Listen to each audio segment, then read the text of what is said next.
আগের দিনের ভিডিওতে তোমাদের সাথে ফুলগুলো বানানোর প্রসেস শেয়ার করেছিলাম, আর আজকে শেয়ার করব ফুলের ফাইনাল লুক। তো এখানে ফুলের মাঝের অংশ বানানোর জন্য কিছু সরু করে কেটে রাখা কাগজ নিয়েছি, সেগুলোকে একবারেই ভাঁজ করে নিচ্ছি। এগুলোকে এরকম ভাবে একটা সাইডকে কাটিং করার জন্য, কারণ এগুলো একটা একটা করে করতে গেলে অনেকটা টাইম লেগে যেত, তাই ভাবলাম একসাথে ভাঁজ করে নিই, কাজটা সহজ হয়ে যাবে। এরপর একটা ঝাঁটার কাঠির মাথায় অল্প করে আঠা লাগিয়ে এই কেটে রাখা কাগজগুলোকে এভাবে মুড়িয়ে দিয়েছি।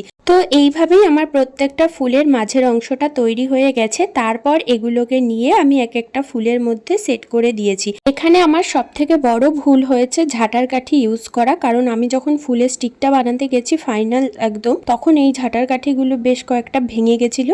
তো কোনো রকমের জোড়াতালি দিয়ে আমি কাজটা সম্পূর্ণ করেছি।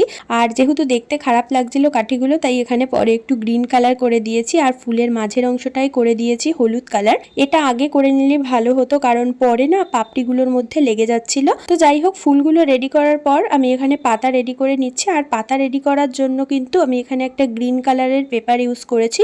আগের দিনকে মাস্কিং টেপ দিয়ে যে পাতাগুলো বানিয়েছিলাম ল্যাভেন্ডার ফ্লাওয়ারের জন্য, একদম সেম প্রসেসেই বানিয়েছি, শুধু এখানে মাস্কিং টেপের বদলে একটা গ্রিন পেপার ইউজ করেছি। তবে পরে এই গ্রিন কালারটা আমার দেখতে ভালো লাগছিল না বলে এখানে আমি আবার আলাদা করে একটু গ্রিন কালার অ্যাড করেছি। আর এইভাবে আমার প্রত্যেকটা পাতা রেডি হয়ে গেছে। তো ফুল আর পাতাগুলো রেডি হয়ে যাওয়ার পর এগুলোকে আমি সব একসাথে একটা গুনার তার দিয়ে পেঁচিয়ে স্টিক বানিয়ে নিয়েছি। এই হচ্ছে তার ফাইনাল লুক। তোমাদের কেমন লাগলো অবশ্যই আমাকে কমেন্টে জানিও।